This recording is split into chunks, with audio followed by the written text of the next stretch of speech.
morning. It's indeed a nervous feeling. I've been out of Thimphu social scenes for almost more than 7 years. So coming back, living in Gelefu, it's a big honor for me. Your Majesty, Giljum Aji Doji Wangchuck, Limbos, Tashos, guests from outside, luminaries, literal luminaries, young crowd who are going to be the future of both India and Bhutan. It's a great pleasure and an honor for me to discuss on the book that you and Singh Tashi co-authored, the Bodhisattva King, His Majesty Jigme Wangchuck. It's indeed even an honor and an opportunity for me, and I feel blessed to get the opportunity to discuss about my hero, my beloved Bodhisattva King, His Majesty Jigme Wangchuck. With this, I think it's due that, with the permission of Your Majesty, that actually we rise and make a sincere, heartfelt prayers for the long life of His Majesty the King and my beloved Bodhisattva King, His Majesty Jigme Wangchuck.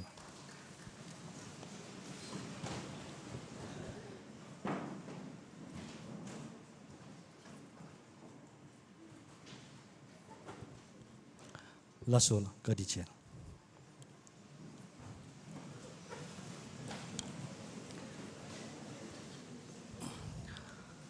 So, Ambassador Mathou, bonjour. That's the only French that I know. Bonjour, Paula.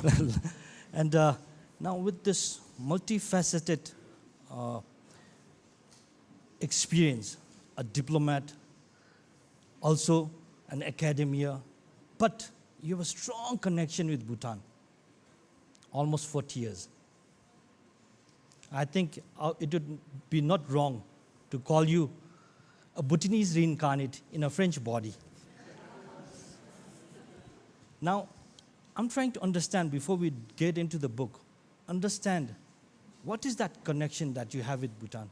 Is it something that you got out of a personal experience, or something that has been nurtured because of the subject, or it came out because of fascination for this tiny kingdom in the Himalayas, its people, its culture? So maybe you can start with that. Well, thank you very much, first of all, Your Majesty, dear Dashos, dear friends, audience. It's a great pleasure for me to be here with you. Actually, it's my first opportunity to attend this great event, and I'm very proud and very humble and very honored. So you asked me about my relation with Bhutan. So, well, yesterday you talked, Your Majesty, about reincarnation. So I didn't raise my hand, not because I don't believe. Actually, I don't know if I believe, if I don't believe. But what I definitely know is that when I'm in Bhutan, I am a different person and have a feeling to be at home. So it might be something, and you have been very nice to say that maybe in a previous life I was a Bhutanese, which could have been a great honor. So my relation with Bhutan, well, it's very personal. I never told about this. It's the story of an obsession, a good obsession, but an obsession still. I've always been an avid reader, so it's great, pleasure for me to be in this Lit Festival, to meet writers and readers. And I always had a keen interest, being a little boy, in stories about explorers going through unknown places and territories. And at a very early age, I started to read books, at that time in French, translated from English, about explorers going mainly through India and Central Asia. And, well, the story was always the same. There were explorers trying to cross the Himalayas or reach Tibet, never succeeded. And it was, well, strange for me. And by the way, it was the occasion to discover names like Shambhala, Shangri-La, Pemako, Anyway, and once a while also I came across the name of Bhutan. Very strange, with no details. I mean, Bhutan, what is Bhutan? Then the first book, the comprehensive book about Bhutan, I read in French, was released in 1971, so I was 9 years old. And it was written by a French guy, an ethologist, called Michel Pessel. And he happened actually to be the first French guy to visit your country and to write a book about it. And the title of the book was A Bhutan Unknown Kingdom. Le Bhutan, un royaume inconnu. Unknown. 300 pages, quite interesting, but not enough for me to really understand. Then there was something very strange. I was living in a small town in the southern part of France, in the middle of nowhere, no connection with Asia, no connection, of course, with Bhutan.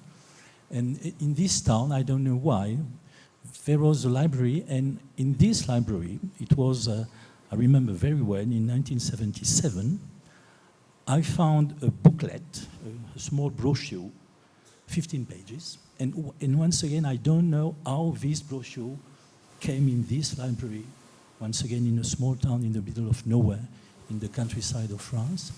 And this brochure, not so many texts, only photographs, was about the coronation ceremony of His Majesty the King, the fourth king, in 1974. So it was in 77. 15 pages. I know it because I found again this brochure once I was in Nepal and in a bookstore, and I bought the brochure.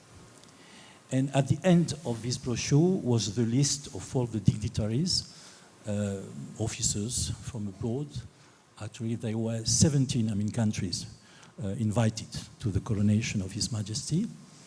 And among them was France. And the guy who represented France at that time was my distant predecessor, the ambassador of France in India. Oh, I say, wow. So, and at that time, my dream, so some people dream to be, a billionaire, to be famous. My dream was to go to Bhutan. So I said to me, okay, so if you want to go to Bhutan, there are two ways.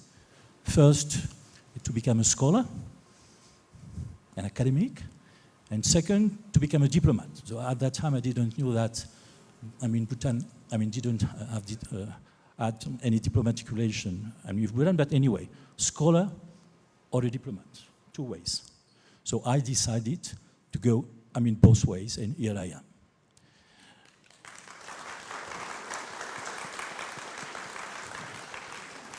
Then the second phase was a reading frenzy. So I needed to know more about Bhutan. And at some point, I decided to read everything which has been written by Bhutan. And I even said to myself, and it's always my view, I must have one copy of each book written, edited in the world about Bhutan.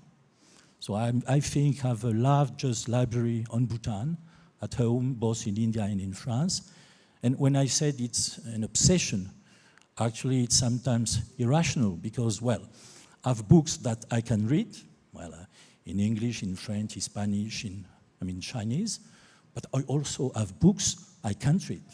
For instance, I have more than 100 books, in Japanese, lots of books in Japanese, written about Bhutan, but I can't read them. But it's a fact. I like to have books about Bhutan. So I bought lots of books. Then at some point, I decided to become a researcher, an academic. And at this point, I would like to mention, and of course, to enter Bhutan, because I've never visited the country. And at this point, I would like to mention 4 individuals who were very important in this objective of mine to enter the kingdom, 2 foreigners and 2 Bhutanese.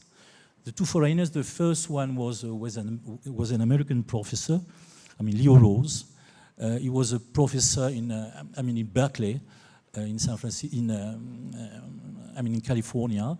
He was at that time the specialist of the Himalayas, of diplomacy, and he wrote a book, on Nepal, and on Bhutan. It was the first comprehensive book, published in 1977, full of mistakes, but anyway, the first comprehensive book about the politics of Bhutan, and what's exactly my subject. And he helped me to, better understand, and also to first connect to, some Bhutanese. And the second, it was Michael Harris, of course, with his seminal book on the history of ancient, Bhutan, who became a friend and also helped me to, to connect to the country. But still, I had to enter Bhutan. And here, two remarkable individuals helped me. The first was Lompo Ugenchering. At that time, he was, ambassador of Bhutan to the UN in New York. Well, I was Mr. Nobody. I was posted at that time at the, in Washington. It was, the beginning of my career as a second secretary. And I sent him a letter. I said, well, I'm an ambassador. I would like to go to Bhutan. Would you accept to see me? So he said, yes. I went to New York. And as a matter of fact, he became a friend. And he passed away a few months ago. And I really have a special thought for him, with him, because he was a remarkable civil servant and a close friend. And the second is Lompo Dawetseri. Impressive guy. As you know, the longest serving foreign minister in the world from 1972 until 1998.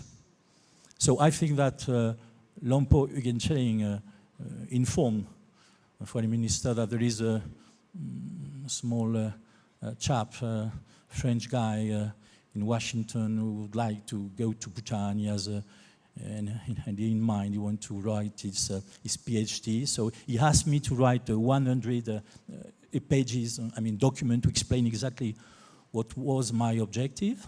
I sent it to Bhutan through the embassy, and 1 month after, I received a letter from Lompo Dawetseri.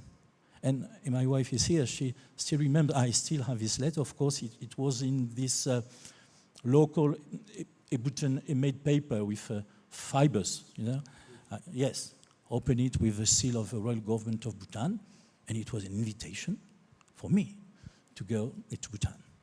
So first visit, spend 1 month, first visit, and first audience with His Majesty the Fourth King.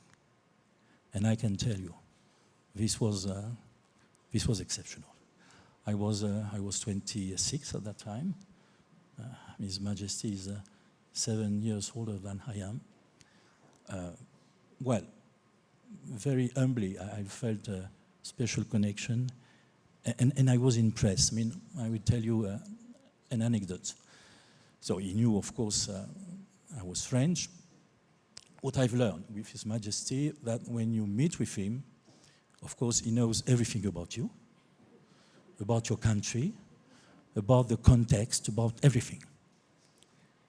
And he asked me, do you know Albert Schweitzer? Yes, well, of course, I knew Albert Schweitzer. So Albert Schweitzer was a French, doctor who received, the Nobel Prize in 1952. He was especially against the use, of nuclear weapons. And I think that His Majesty has read a book a couple of weeks or months before meeting, and he told me everything about Albert Schweitzer, and it was very surprising for me. And we had a very long conversation, and once again, Mr. Nobody, in front of His Majesty the King.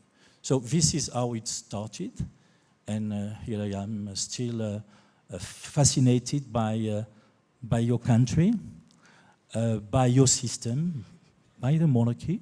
I'm sure we'll have the opportunity to discuss about this, but one of the reasons why Bhutan is so special is because the monarchy is special and unique in the world.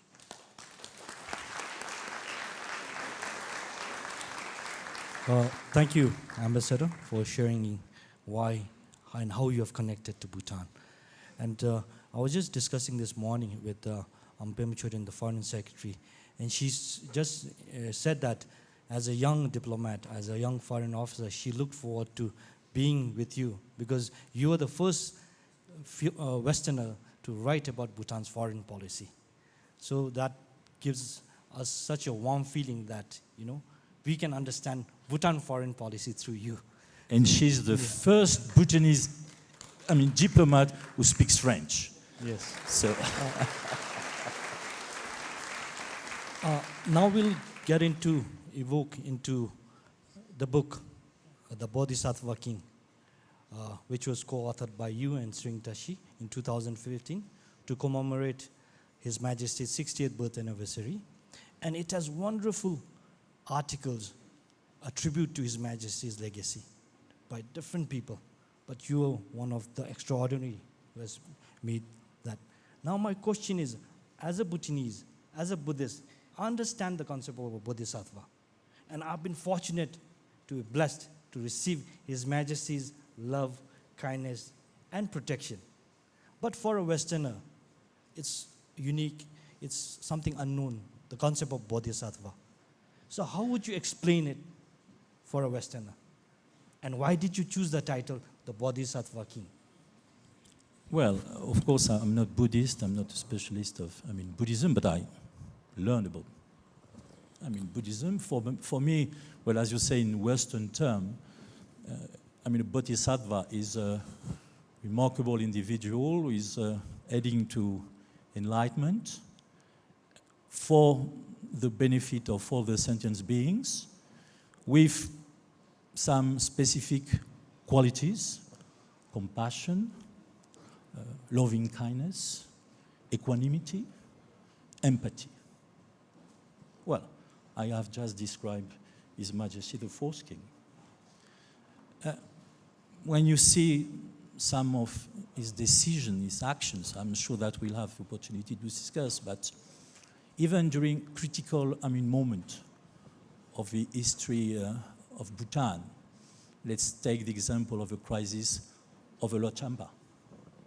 Well, at the beginning, you know that His Majesty has done everything he could do to include the Lhotshampas in the mainstream, with compassion, with caring.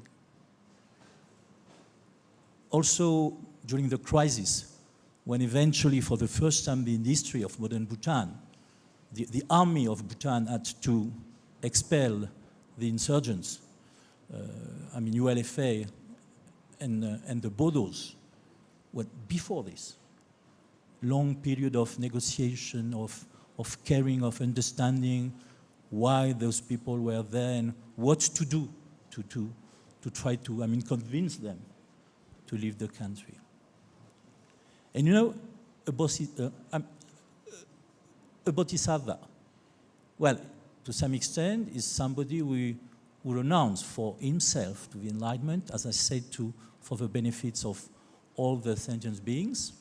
Well, the 15th of December of 2015, His Majesty announced that he would abdicate 2 years before expectation. I'm sure, so most of you are very young. You might not remember this, but it was a shock for the nation, a shock for the government, a shock for the civil servants, for the people. It was also a big surprise abroad. I wasn't so surprised. Maybe we can discuss about this. But anyway, the very fact that a king decided to abdicate was a bodhisattva act. So this is the reason why I propose with Thierry Mathou to title this book The Bodhisattva King. Thank you.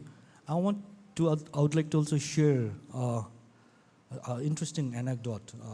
Having lived in Gyalefou and being the General Secretary for Bhutan-India Friendship Association, I get to interact with a lot of people across the border from Assam. And as you rightly pointed out about the military operation, which Sring Tashi has also written about it in the same book, I get to interact a lot with those people who have been militants. and now they have come into the mainstream. I interacted with them, and one of the things that has clearly pointed out, they have not a single iota of resentment for Bhutan and what our king has done. And I think it is because of His Majesty's beloved, the compassion, the kindness that are showered upon them. So we benefit. So we realize why the Bodhisattva king has done what he has done. Now, moving on. In the same book, on one of the chapter you wrote is about the revolutionary king. Your portrayal of the fourth Druk as a revolutionary king is extraordinary. So could you elaborate more on why and how he is a revolutionary? Yes, absolutely. So as I said, his announcement to abdicate was a shock for everybody, but it wasn't a surprise for me because actually I think it was the logical conclusion of a long process, which started in 1972. So I'm not saying that the king had in mind in 72 to abdicate, but all his reign has been, dedicated to leadership transformation. And as a matter of fact, if I may say also, it was to some extent a distant echo to 1907, Genja. For the Westerners here, the Genja was the social contract, so to speak, signed by all the dignitaries of Bhutan in 1907 to give the power to the first king of Bhutan, King Wangchuck. And this was already exceptional because actually, as I said, it was a social contract between the representative, so to speak, of the people and a man, the first king. So to some extent, the decision of His Majesty was, as I say, a distant echo to give back the power. When he started to be a king, he had to face 4 challenges. And throughout his reign, actually, he implemented reforms in order to reach out this objective. First, the main challenge was to increase the political awareness in the country. He did that through 2 main tracks. The first was, the planification, because, we have to remember that at time, of course, the level of development, of Bhutan was not very high. So, the planning started, of course, in 1971, in 1961, but I tend to consider that the first 2 plans were not so relevant. They were largely under the control of India, and the significance of the planning, process in Bhutan started in 71, and in 72, the king became the chairman of a planning commission, which was created, and actually he was the chairman of this commission till 1991. And that is very interesting, the way he worked with this planning commission. He invented what I call the sitting monarchy or sitting democracy. He used to tour the country, so at that time still difficult, often by walking and sitting literally on the grass with communities and discussing with them about their needs. We need a road, we need access to water, etc. So getting the feedback from the people. This is democracy. Then the second process in this increasing awareness was the decentralization with the creation of DYTs and GYTs, planification committees at the level of the Wangchuck and the Gewok. This also was the start of democracy, and as a matter of fact, starting in 2001, the election of groups of head of villages was also the beginning of a process. So to empower the people, and to some extent, the election of groups in 2001 was a kind of rehearsal of a mock election organized in 2007. So first, this process of increasing the political awareness in the country. Second challenge was to invent a national ideology. So I will not elaborate, but clearly this is the role, from my perspective, of GNH.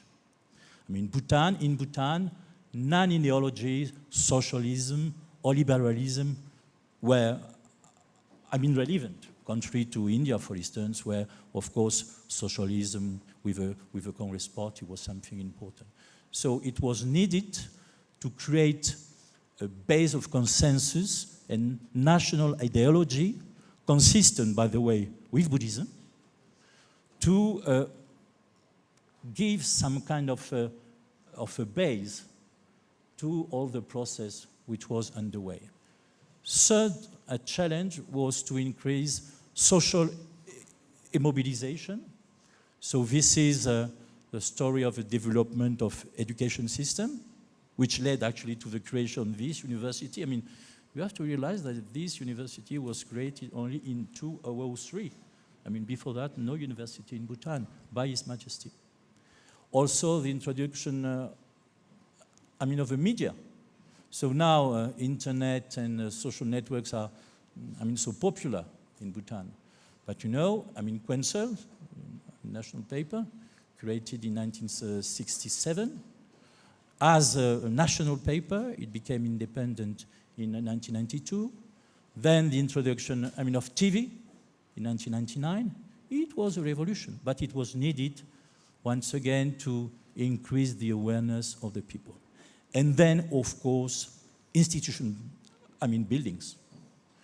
With first step, to some extent, in 1998, when His Majesty decided to give the power, the executive, power, to, the government, to an executive government, and then, of course, the Constitution.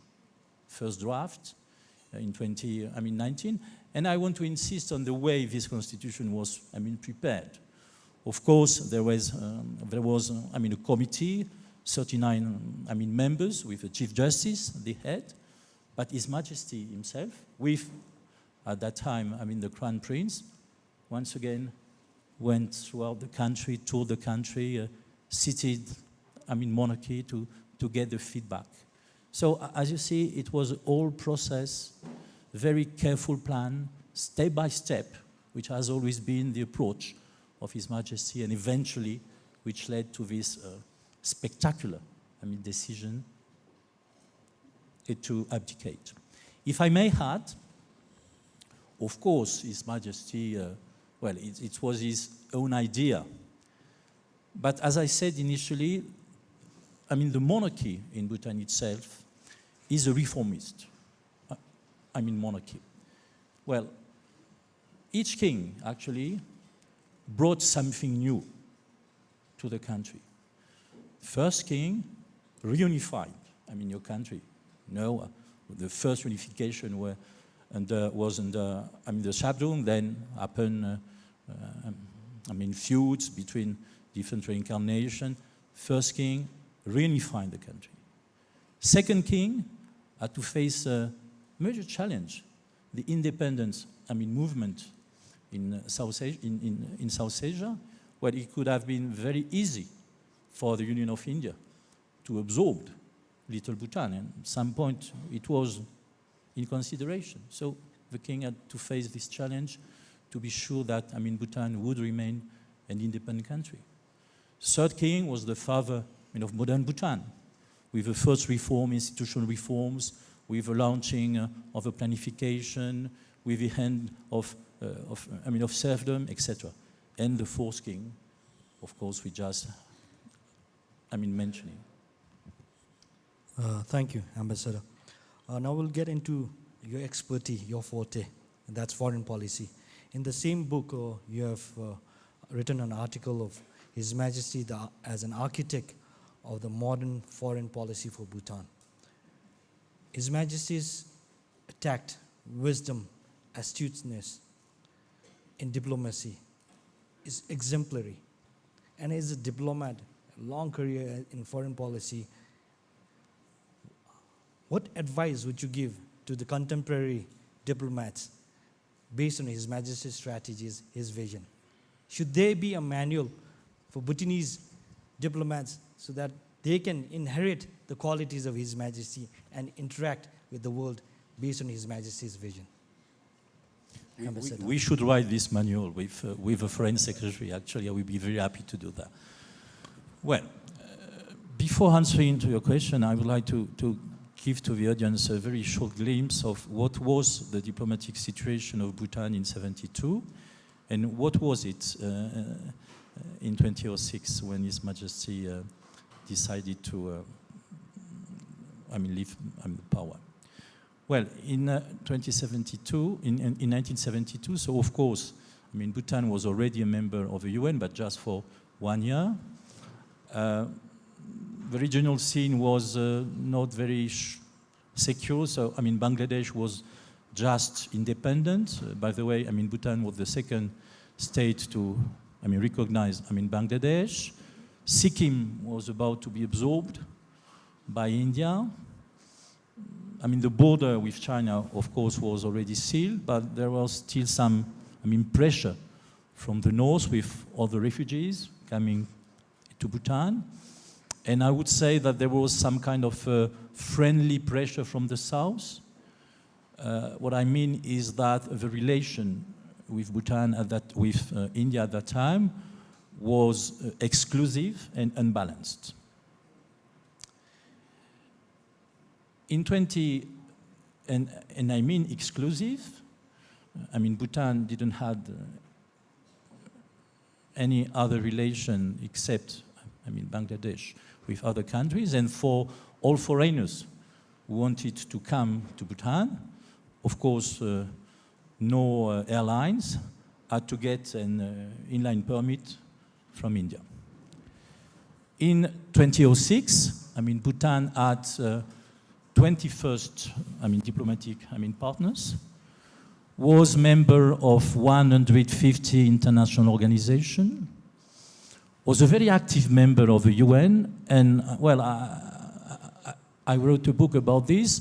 The decision, the votes of Bhutan in the UN were not systematically aligned on the votes of India. And the relation with India was very different. As a matter of fact, 1 year after His Majesty left power, a new treaty was signed with India, and the famous Article 2 of the Treaty of 1947, saying that Bhutan was under the guidance of India for foreign relations, was out.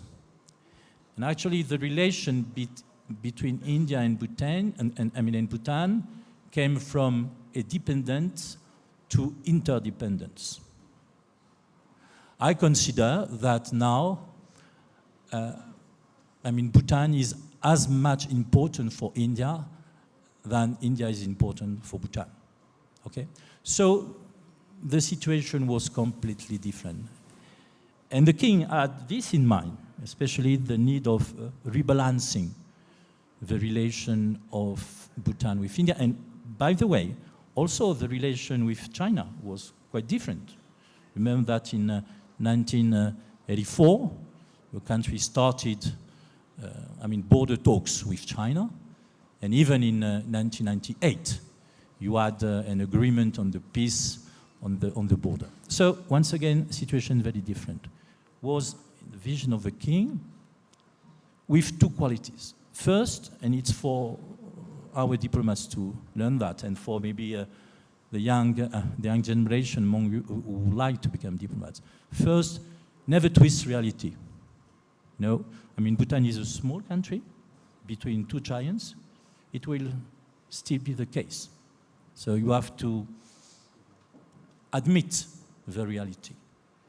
But at the same time, it doesn't mean that you don't have objective. And even dealing with big neighbors, you have to, step by step, bring them to admit your own approach, your own situation. It's exactly, I think, what His Majesty the King did with the neighbors.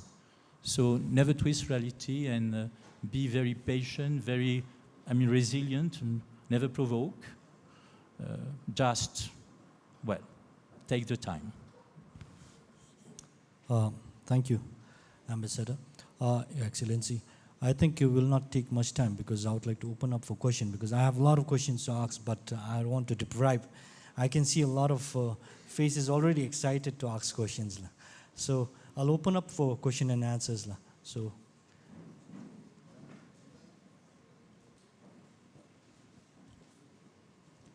Yes, the gentleman there. Can we have a mic for him?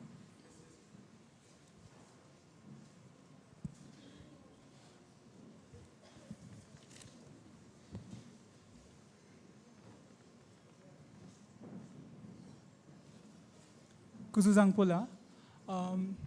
Ambassador, I'd like to ask you, what kind of role can Bhutan play in enabling Track 2 initiatives between India and Pakistan?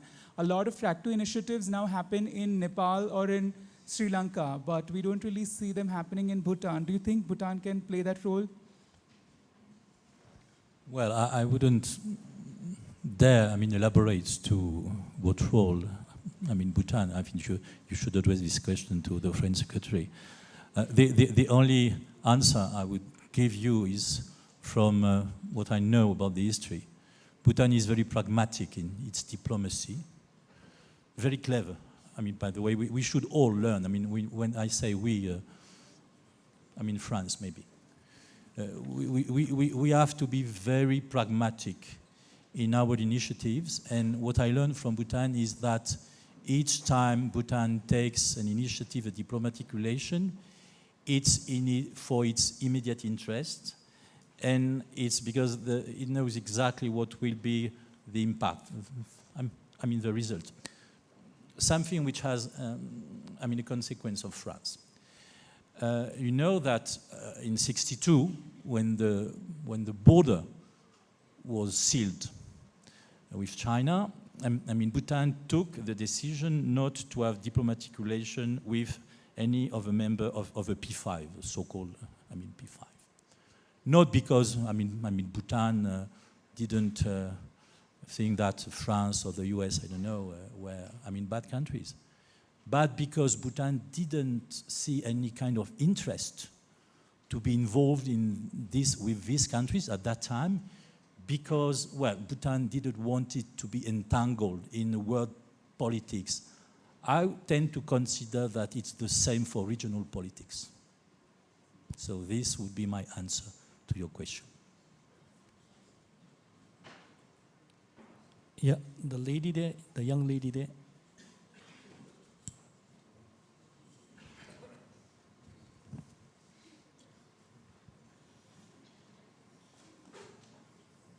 Hello. Heartfelt greetings to Her Majesty, distinguished guests, and everyone present here. I'm Sonam Yangchen from Sherepji College. And it's a privilege and honor to be part of this wonderful event. So my question is for Ambassador. So it seems like coming to Bhutan has been played significant role in your life in terms of personal development. So I was wondering that what would you be lacking or missing out if you never visited Bhutan? Your visit to Bhutan has made a lot of personal development for you. So if you had not visited, what would be lacking? If you had not visited Bhutan in your personal development, what would have been lacking? Well, as I said, I had two ways to be able to come to Bhutan, as a diplomat and as a researcher. Because we don't have diplomatic relation of Bhutan, well, don't say it to many people, but one of the main reasons why I was keen first to be ambassador, in Thailand, or ambassador in India, is that there was, direct flight, to Bhutan.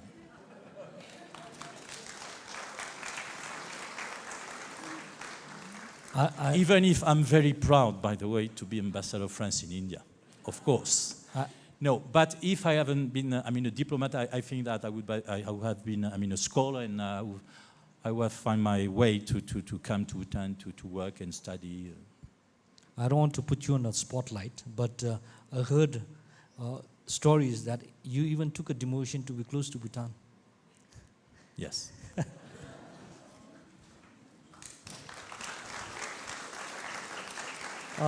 Any more questions, la? Any questions, la? Anyway, looks like let the crowd think about it. But I have, in your article, there's an article that you wrote, The Politics of Bhutan's Change in Continuity. You coined the concept of change in continuity to describe Bhutan's political evolution. how does this concept relate to the theme of the festival? Enlighten, evolve, and evoke. Well, this change of continuity is very important. Concept I coined for describe the process of development of modernization in Bhutan, because transformation actually is not an objective by itself.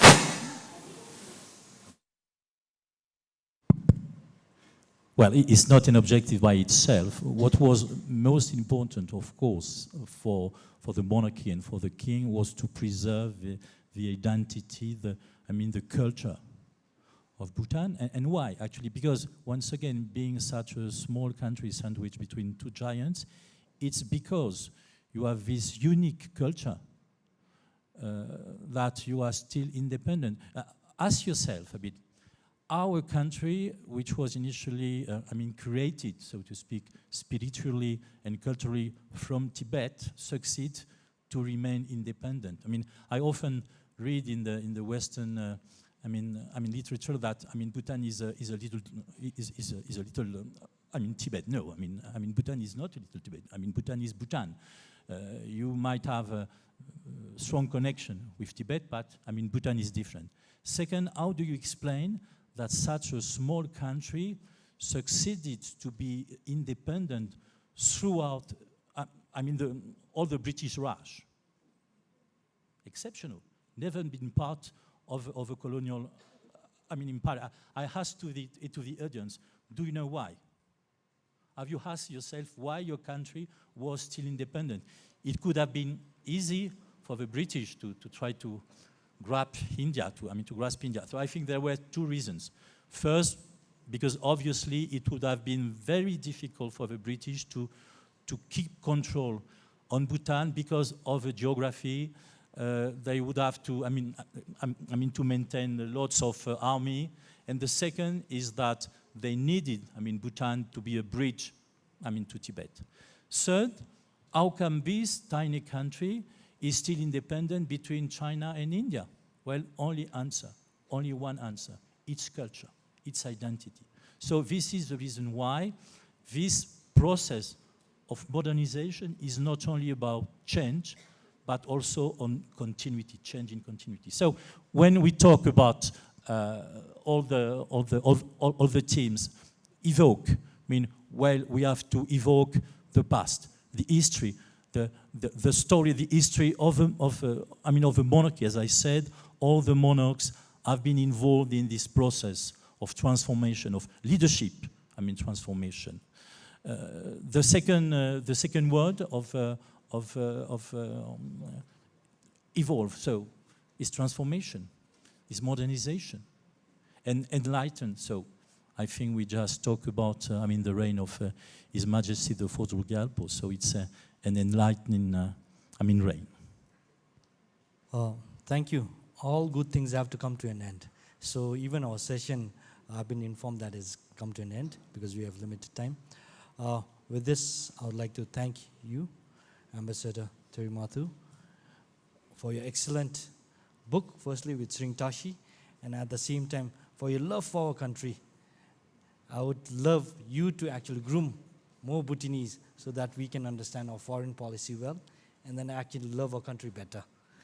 Thank you so much. At the same time, I would like to pay homage to Her Majesty Gyalgyum Ajidojong Moachu.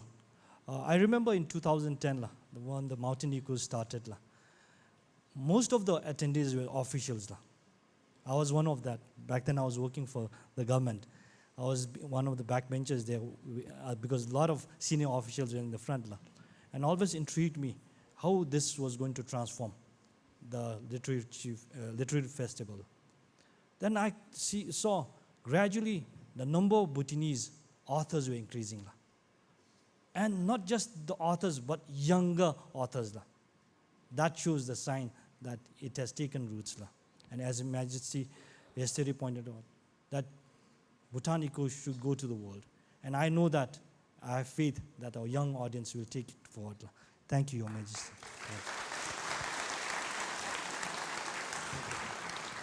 If you allow me, I would like also myself to thank Her Majesty, first of all, for this event, which is a great event, for your presence. And I would like to add a special mention for my friend, Cheng Tashi. He was, of course, a special